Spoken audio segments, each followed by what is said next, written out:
Good morning. Good morning, students.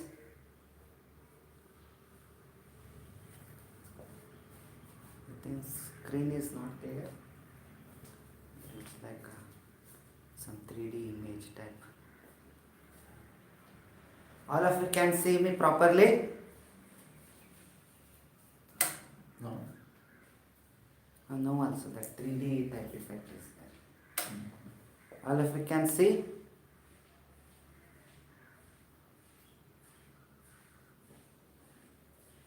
No, they can't see it. Seems. They can't see. It looks like some 3D this one. It's not clear. Oh, it looks little foggy. No, I think we may have to restart.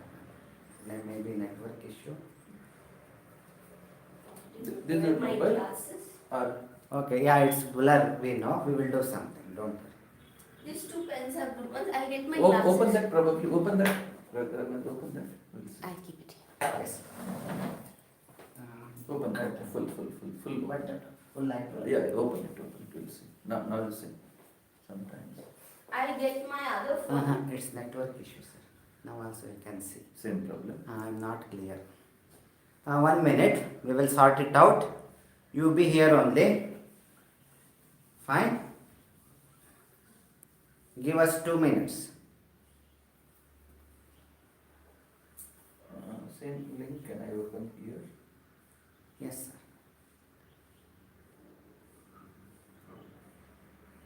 Even they are telling it's foggy.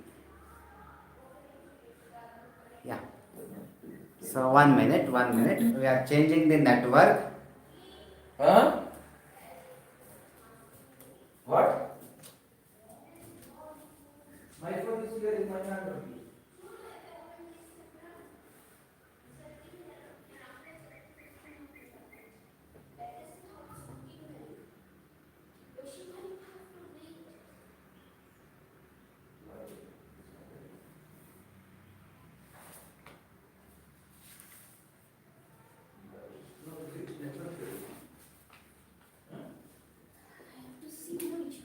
Raghavendra, you speak?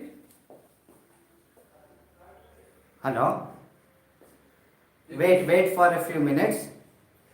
It is not focusing basically. Focusing is not No, it's blur actually, sir. Yeah, that's why. If we change this one, I think, or if we restart. Oh, it's coming. Just check the network once. Both are there, sir. No, use this one. Switch off this. What is this? No, we can Geo. restart. No, if you have to create a link actually. You switch off that.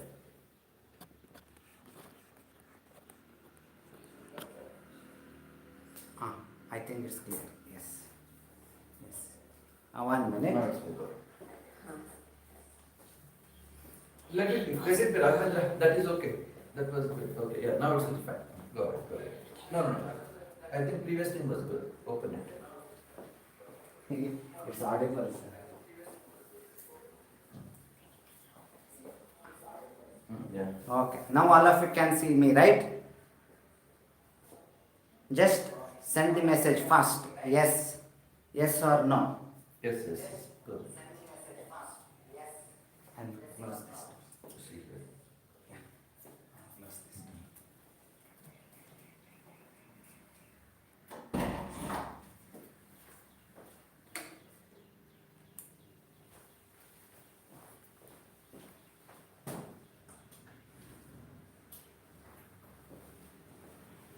Okay. Good morning. So there was a network issue. So now it has been resolved. Fine. So good morning to everyone. Okay. Fine. So now we were talking about basic concepts of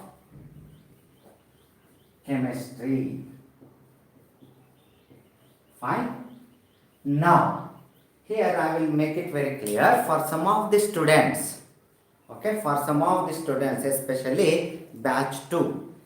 This particular concept, some of the concept has been done, but it will be like a revision for you people. Okay, don't need to worry. So it will like a revision for you people. But other students, we have to go with new concept. That is once again loss of chemical combination. Fine. So if I am right, for others already it has been done. For some students, not everyone. So batch 2 students. Okay. So it will be like revision for you people. Okay. So now when it comes to batch 2, then in that case I can have questions, right? Because already it is done for you people, you can give me the answer. So when it comes to next one, that is related to Gay-Lussac's law, what it talks about, you can tell the word, whether it talks about or it deals with mass, or it deals with volume, or it deals with weight, what it talks about, Gay-Lussac's law.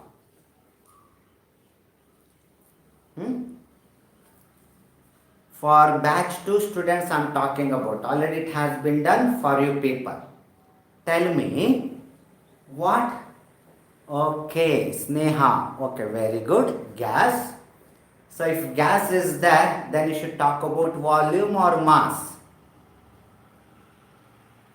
Okay, very good. It will be related to volume. Right? All of you are right. It is related to volume. So which tells that Gay-Lussac's law of gaseous volumes. Gay-Lussac's law of gaseous volumes. So that's where we have the Gay-Lussac's law. Okay. So now all of us we know what you mean by volume. All of us we know what you mean by volume, and all of us we know what you mean by gaseous molecules. Okay. Now this particular law states that when gaseous molecules are involved in the reaction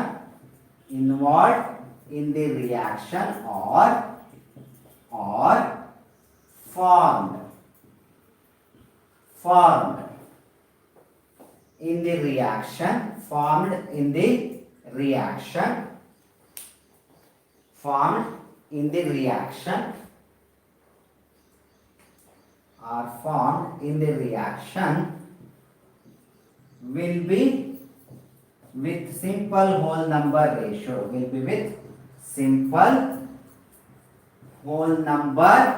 ratio, by volume.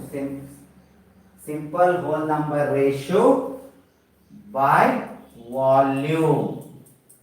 When all the gases are at same temperature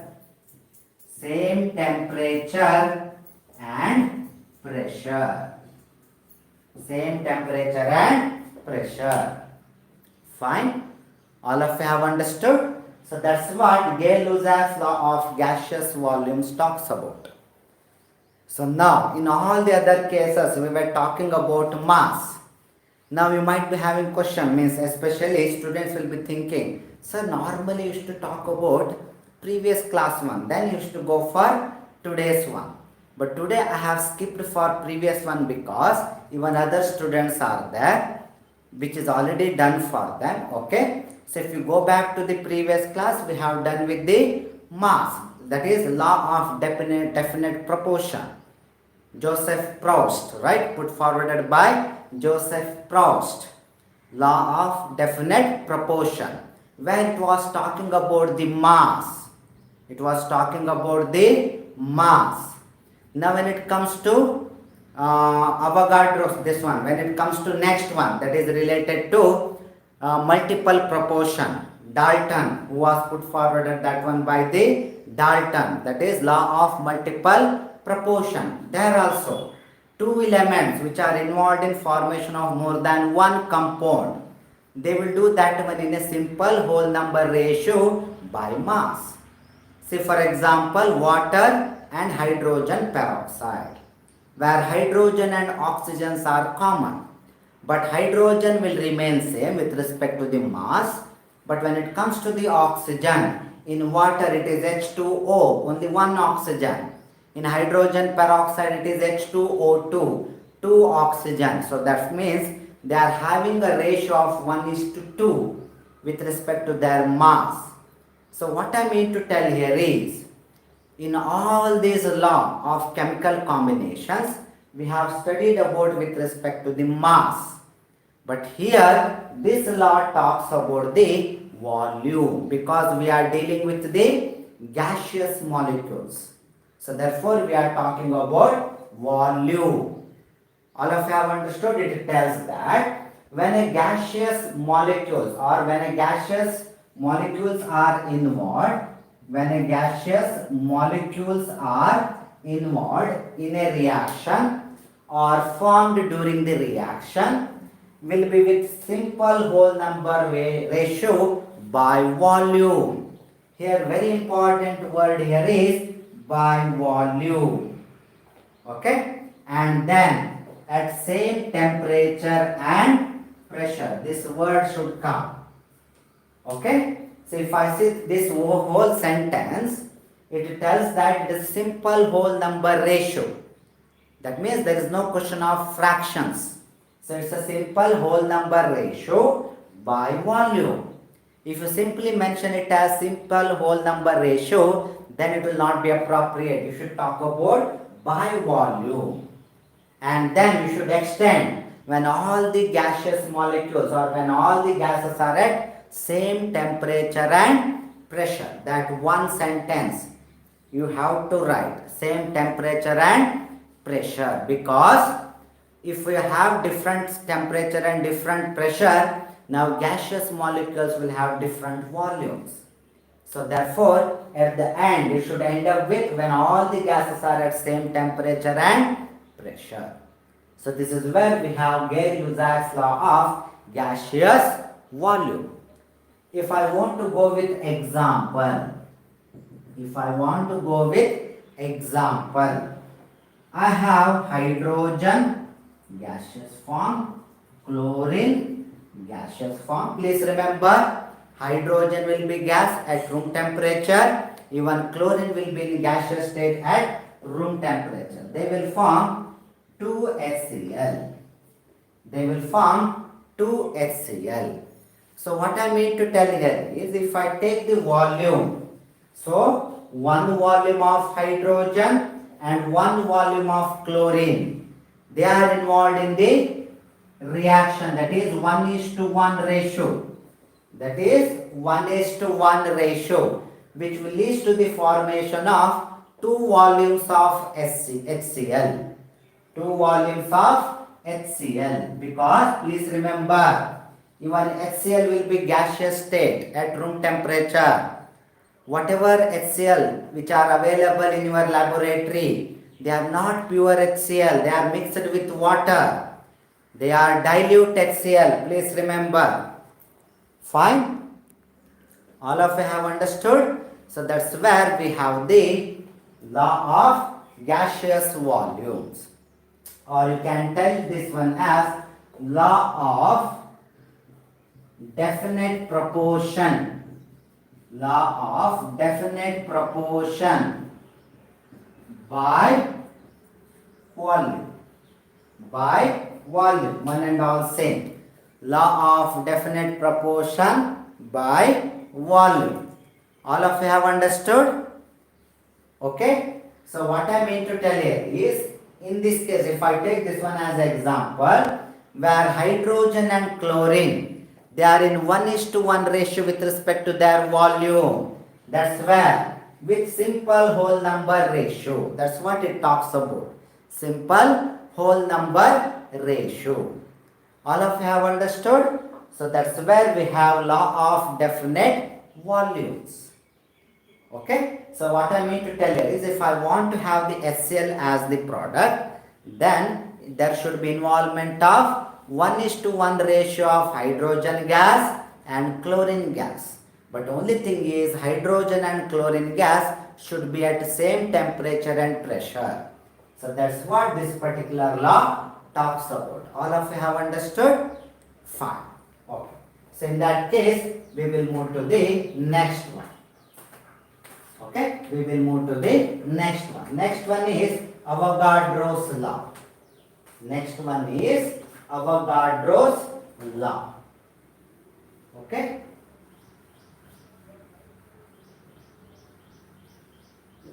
Okay, fine. So next one is Avogadro's law.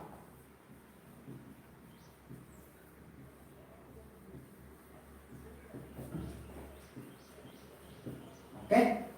So now, in the name itself it is there like previous one. Avogadro, who has put forwarded this particular law. It tells that equal volume of any gases will have equal number of molecules.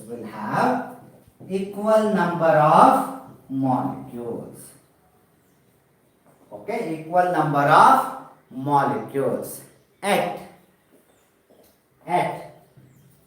same temperature and pressure.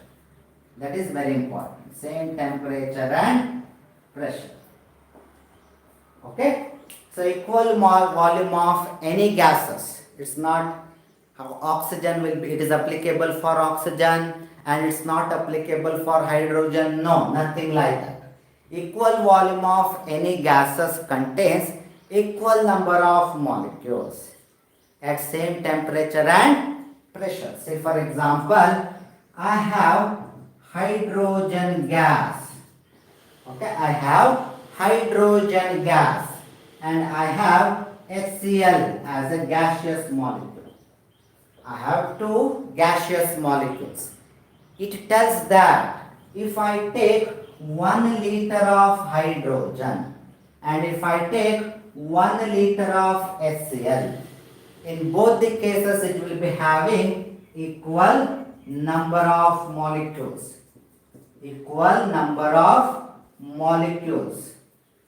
So don't think that HCl is larger, so that should be less in number. No, nothing like that. It will be equal in number. They will be equal in number. That means until unless hydrogen at same temperature and pressure and 1 liter is also at same temperature and pressure. All of you have understood? That's where we have Avogadro's law. Okay, that's where we have the Avogadro's law. And based on this law, we have one word which is called as molar volume. Okay, we have one word called as molar volume. We have discussed about molar mass. Same way we have molar volume.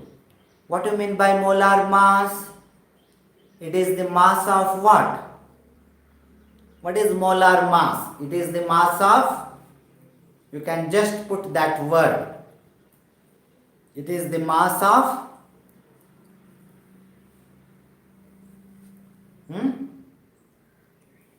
Can anyone? Molar mass. It is the mass of, just fill that, you can complete the sentence. It is the mass of, any one of you? Okay, very good. It is the mass of 1 mole of substance. Right? Very good. It is the mass of 1 mole of substance. Now same logic is applicable here. Molar volume is nothing but, yes, all of you are right. So molar volume is nothing but, it is the volume occupied by 1 mole of gaseous molecules. It is the volume occupied by 1 mole of gaseous molecules. Fine? So it will be somewhere approximately at 0 degree, it will be 22.4 liter, and at 25 degrees Celsius, it is at 0 degree Celsius. So it will become 24.7 liter at room temperature, that is 25 degree Celsius. Sometimes in calculation you require this information. You should be knowing molar volume value. That means if I take 1 mole of hydrogen at 0 degree Celsius, it will occupy approximately 22.4 liters of volume. If I take HCl of 1 mole at 0 degree Celsius, it will be of 22.4 liter it will occupy. All of you have understood? Fine. So it is applicable for all the gases. If I take 1 mole of any gas, it can be chlorine gas, hydrogen gas, HCl gas, nitrogen gas, whichever it is, they will occupy same volume. That's where the reverse. 22.4 liter of any gaseous molecules will have 1 mole of substance in it. 22.4 liter of any gaseous molecule will have 1 mole of substance in it. It is based on Avogadro's law only. Fine? Any doubt in this? If you have any doubt, you can ask. Okay? So molar mass is also applicable for 1 mole of substance, and molar volume is also applicable for 1 mole of substance. Fine? So it will not vary with respect to the type of gaseous molecule until unless temperature and pressure is not changed. Very good. Okay na?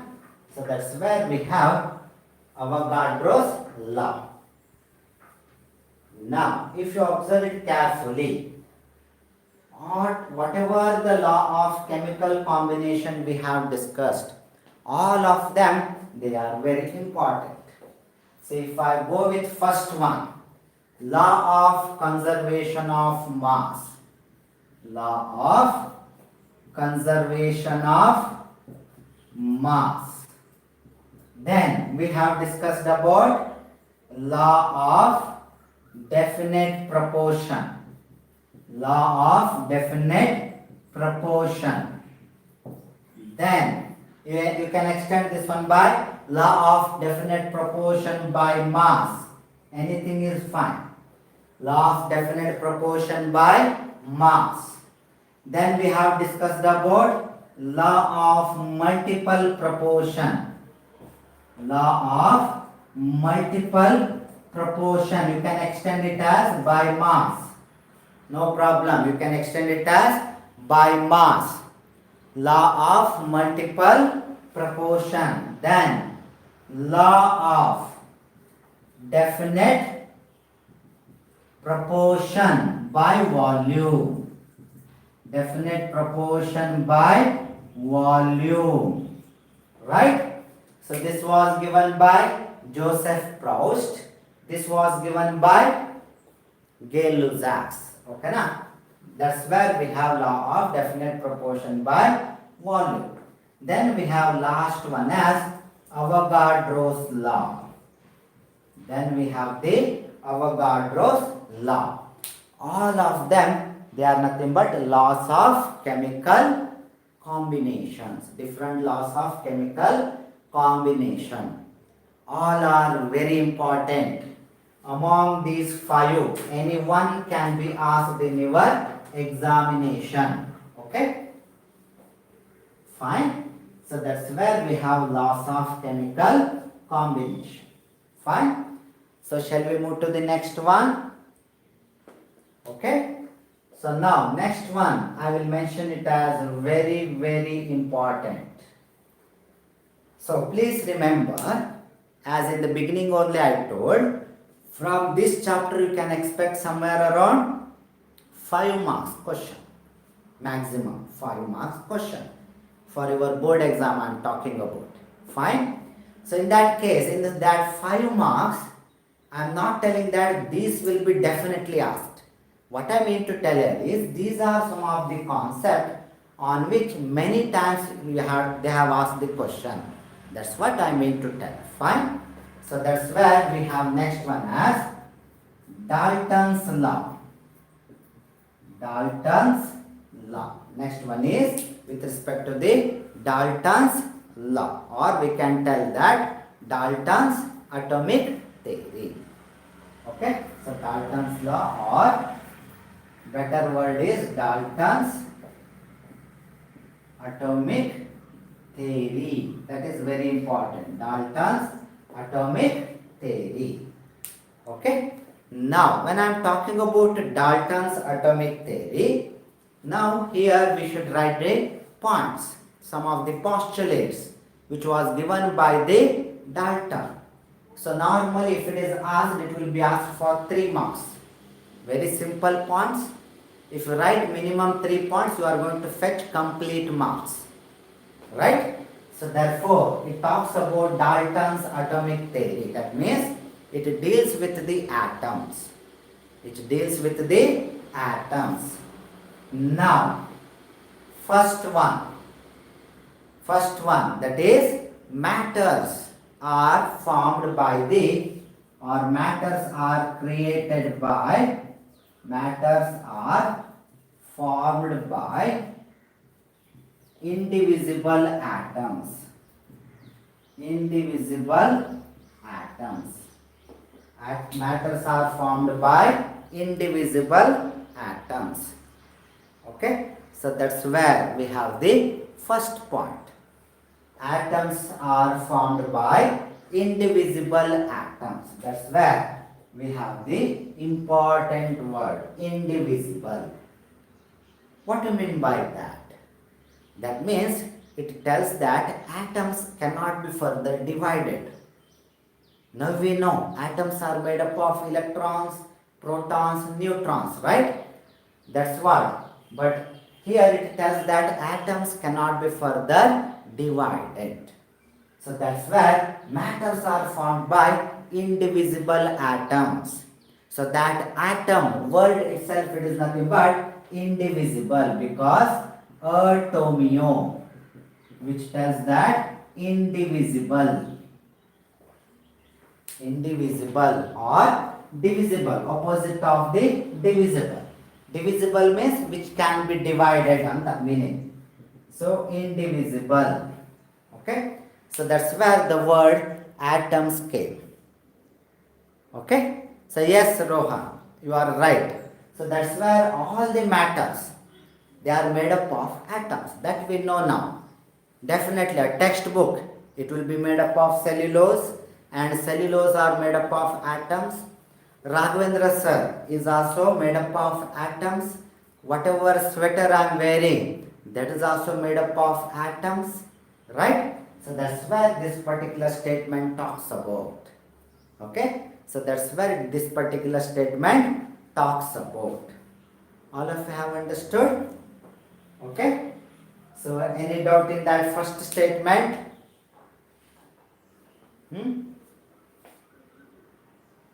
Okay? Fine. So next statement.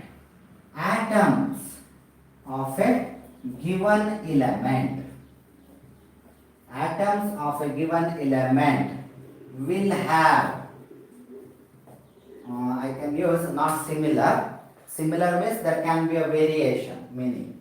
So I will not use the similar, I will use same. Will have same properties. Same properties including mass. Same properties including mass. That's what second statement talks about. Atoms of a given element will have same properties including mass. If I tell similar, similar means there is a chance of variation. But here, for example, I have sodium as an element. Now, if I take sodium as an element, this is the atom of sodium. So, whatever sodium atoms if I take, whether it is here in Mysore or whether it is in USA, wherever it is, these sodium atoms will remain same. They will have same properties. They will have same atomic number. They have same atomic mass. Since they are having same atomic number, distribution of electrons will be same. So there is no point that sodium which is present here will have different patterns of electron, and sodium which is present wherever outside the Mysore, it will have different patterns of electrons. No, it will be same. So that's what the second statement talks about. Atoms of a given element should have, actually, it should have same properties. What my point? That's what. Atoms of a given element will have same properties including mass. Definitely. 23 gram, 23 gram, wherever sodium goes. That will be the atomic mass of sodium. What my point? Whether it is on the earth or whether it is on the moon, mass will remain same. Okay? Fine? So that's where next point. Next point. Now with respect to next one, it is related to the compounds. It is related to the compounds. It tells that compounds are formed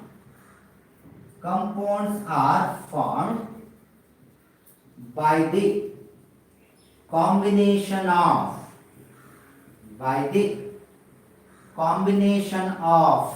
different elements. Combination of different elements. Right? So that's what we have discussed. The compounds are formed by the combination of different elements. And you can further extend in a definite proportion or in a definite ratio. You can further extend. So compounds are formed by the combination of different elements. Okay, I will extend it. In a definite ratio. In a definite ratio. Fine, all of you have got. So that's where this particular point talks about. Yes, Gauri, atoms of an element will have same or identical properties. Very good. Next one. Compounds are made up of different types of atoms. Very good. Gauri, absolutely right. And we can further extend in a definite ratio. So that is same as that of law of definite proportion. Same thing, in a definite ratio. Okay? So if you write these 3 points, definitely you are going to get 3 marks, no doubt. If you write these 3 points, definitely you are going to get 3 marks. But still, we have another particular point. Okay, another one is that. Now it is related to first law of chemical combination. Which is that first law? Law of conservation of mass.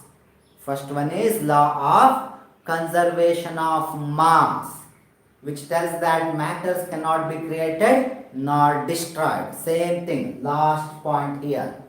It tells that during the reaction, there will be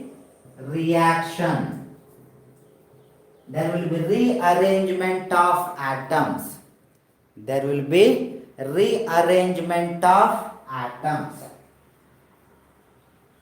There will be rearrangement of atoms, or you can elements, you can write it as rearrangement of elements, and no loss or no gain of any elements. It is just a rearrangement. There is no loss. Okay? So that's where this particular law talks about. So these are the 4 points. You can write it for Dalton's atomic theory. Many times they have asked. That also for 3 marks. So you can easily fetch the marks. So matters are formed by indivisible atoms.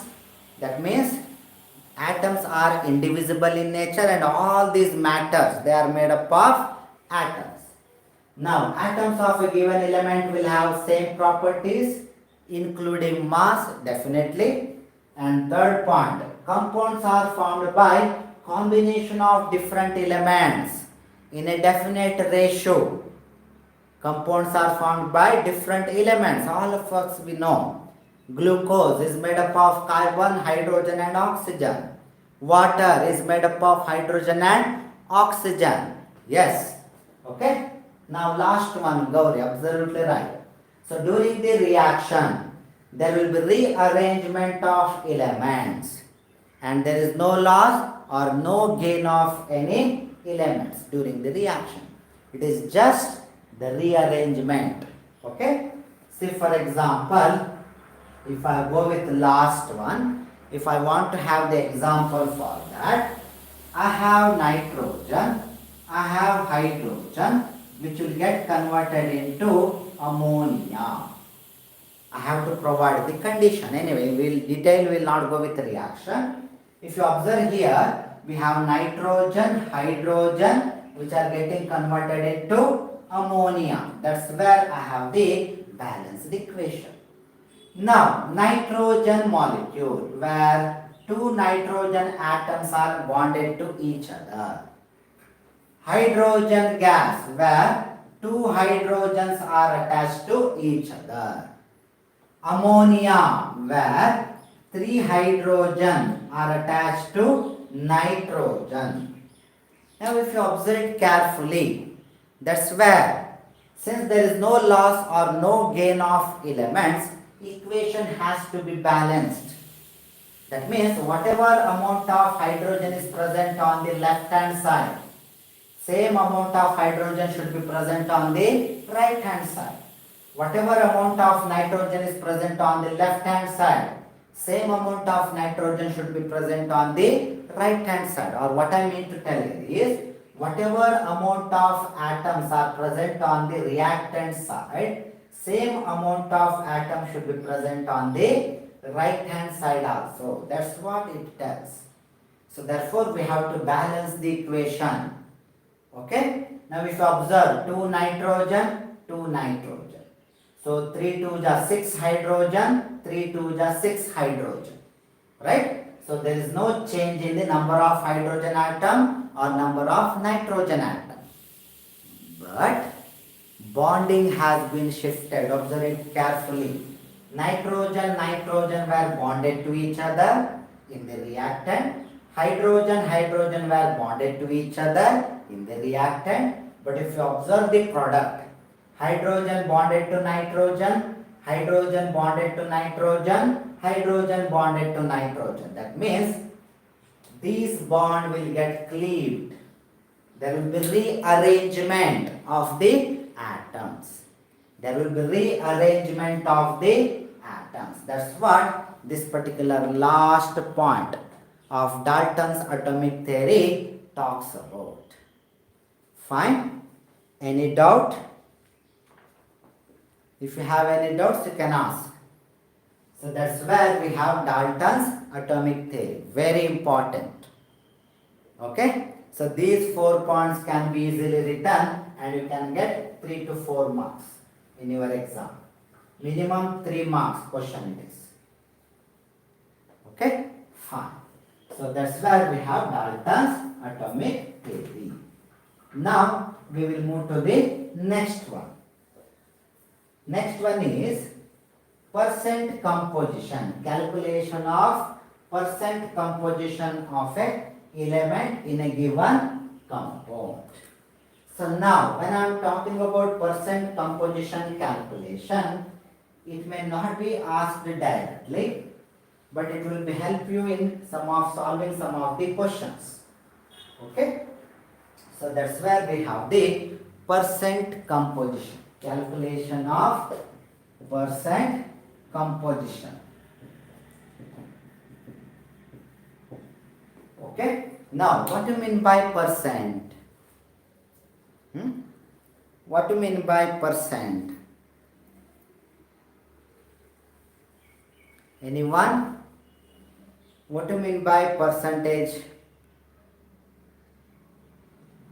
Percentage means, yes, it is percent. That means for 100. Anything is related to 100. That's where we have the percent. Percentage. Okay? So percentage composition. That means finding the amount of an element. Finding the amount of an element in a given compound. finding the amount of element in a given compound and calculating it for 100. That's why this talks about percent composition. For example, I'll have the question. Calculate the percentage composition of carbon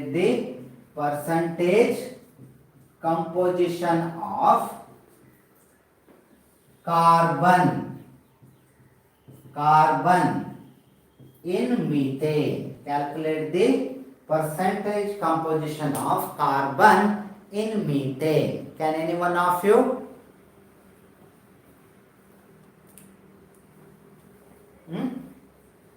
Can any one of you write it down?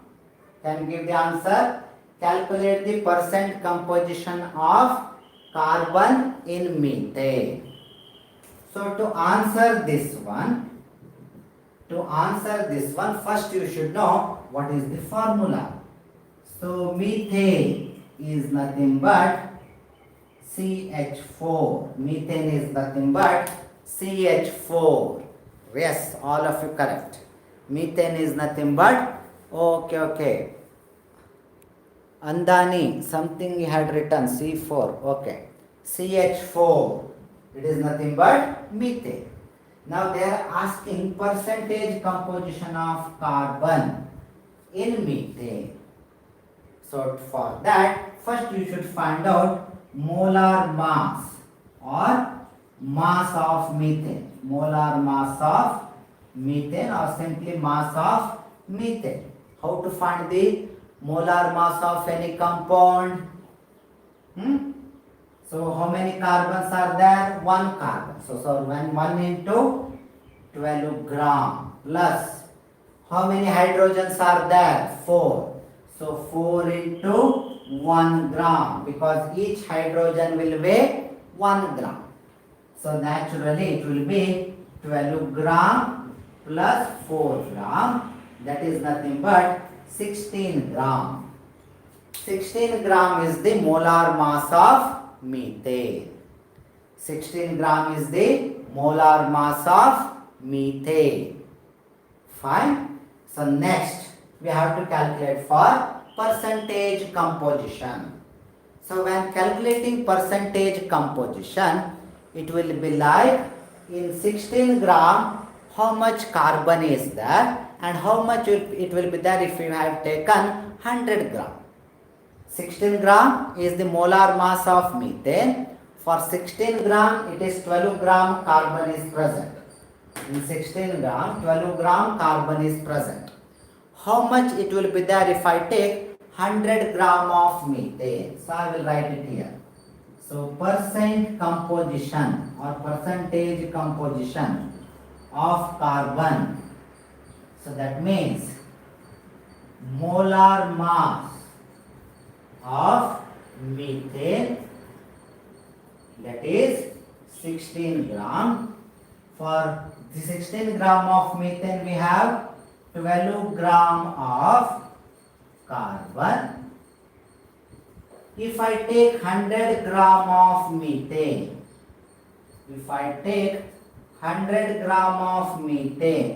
how much will be there? So mass of methane will get cancelled. So whatever answer comes, that will be percent gram of carbon or percent carbon. How much it will be? 12 into 100, that is 1200 divided by 16. Right? 12 into 100 is nothing but 1200 divided by 16. How much? Now final answer, how much it will be?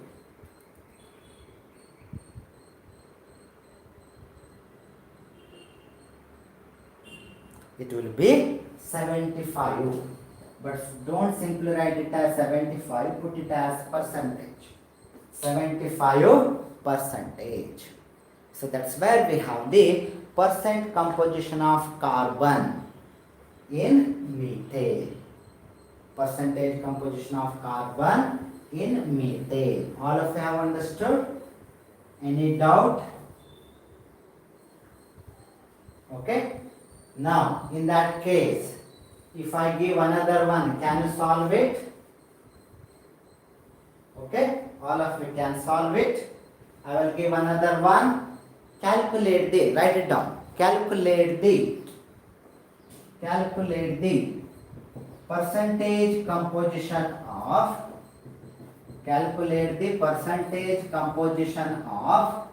nitrogen in ammonia.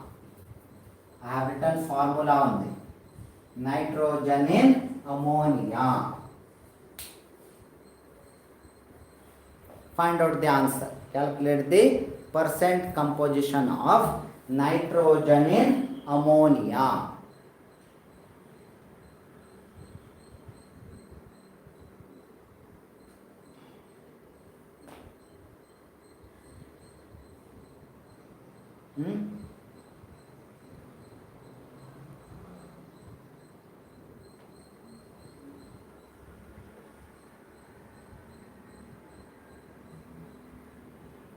First, calculate the percent composition of nitrogen in ammonia.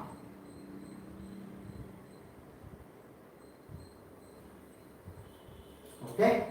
So now, answer is molecular formula. First we should write molecular formula. What is that? NH3, right? NH3. Okay, some of you have written 82%. We will see. So molecular formula is NH3. Then molar mass of ammonia, that is 1 into, because 1 nitrogen is there, 1 into 40 gram plus 3 hydrogen, 3 into 1 gram. 3 into 1 gram. Okay. So that's where we have the nitrogen. So what is the total formula? That is molar mass, that is 17 gram. 17 gram is the molar mass of ammonia. Now percent composition or percentage composition of nitrogen is 17 gram of ammonia will have 14 gram of nitrogen. How much will be that in 100 gram of ammonia? Grams of ammonia will get cancelled.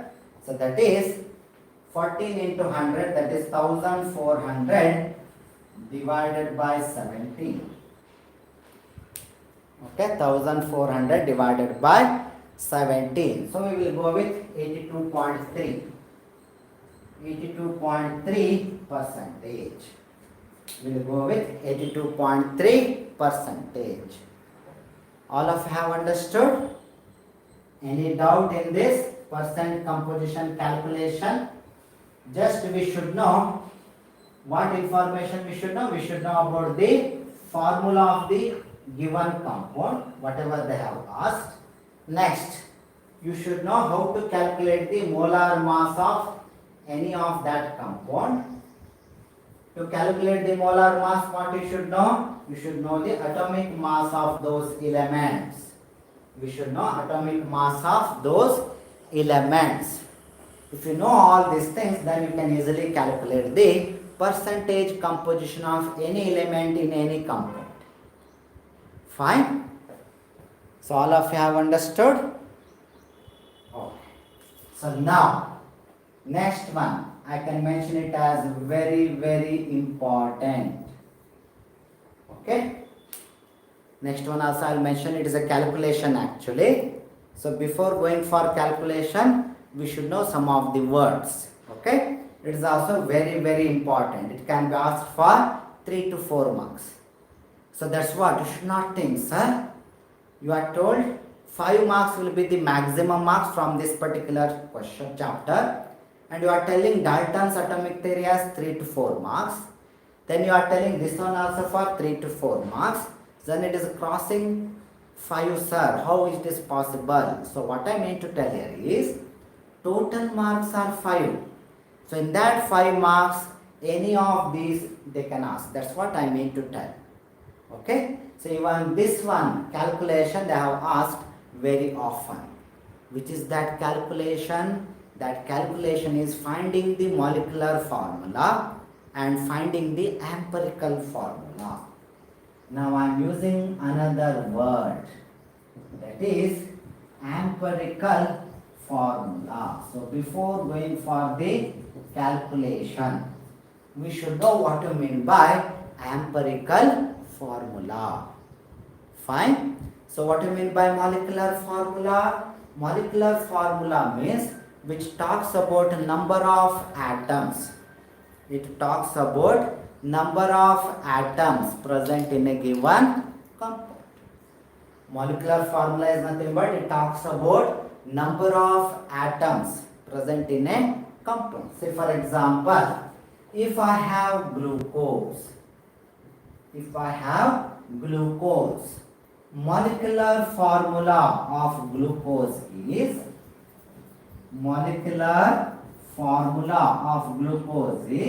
C6H12O6. C6H12O6. Molecular formula is C6H12O6. Fine. So that's where we have the glucose molecular formula. Now here I can tell that I have 6 numbers of carbon, 12 numbers of hydrogen and 6 numbers of oxygen. Okay, so that's where we have the molecular formula, which tells that glucose is having 6 number of carbon, 12 number of hydrogen and 6 number of oxygen. Right? Now, empirical formula for the same, I will write it as CH2O. That will become the empirical formula for glucose. CH2O. That will be empirical formula for glucose. CH2O. In that case, what is that difference between empirical formula and molecular formula? What is that difference? Here I have the molecular formula. Examples I have written here. Then I have the empirical formula. What is that difference between these two? The difference here is molecular formula talks about exact number of elements. Present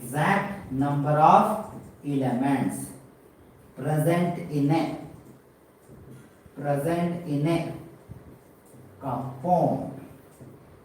Exact number of elements present in a compound.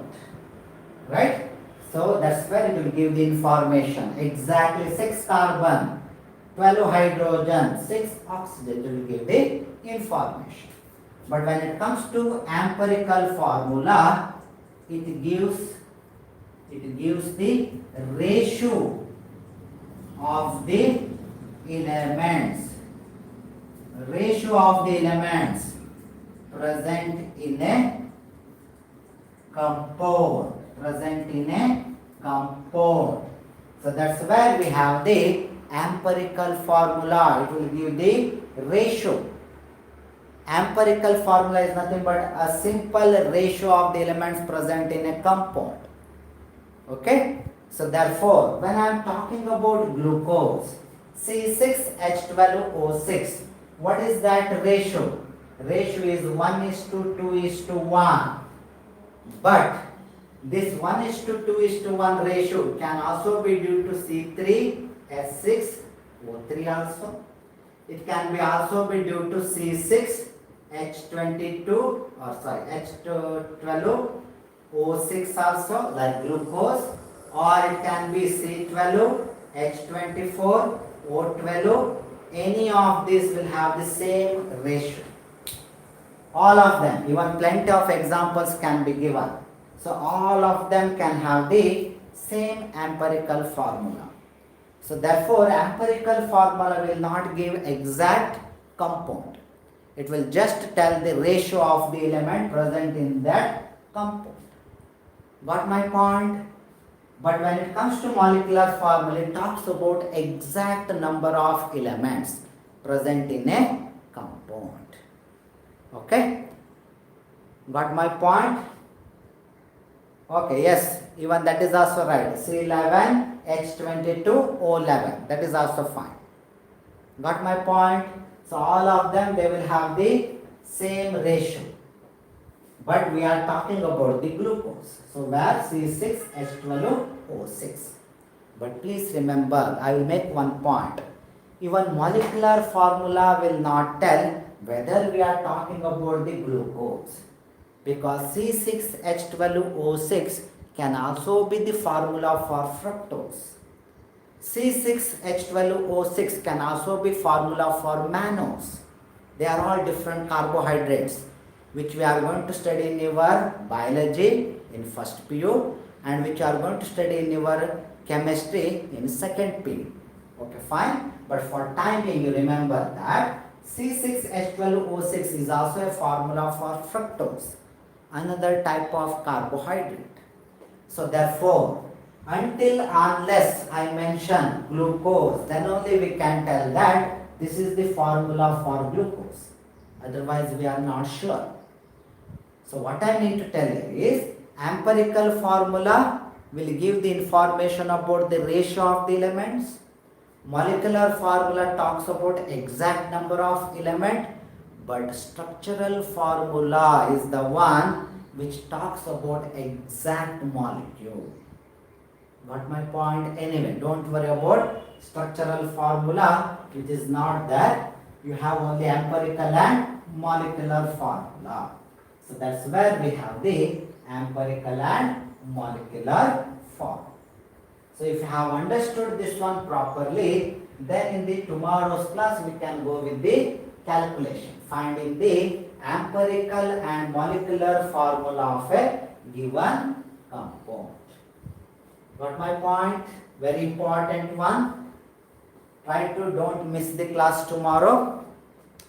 Anyway, I can see all of you are very punctual, very good, and I appreciate that one.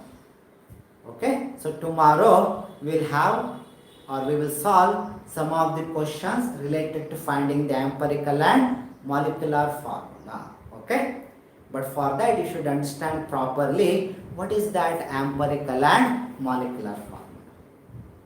Okay, so shall I stop here? Any doubts? ಏನಾದ್ರು doubts ಇದೆಯಾ? ಏನು doubt ಇಲ್ಲ sir.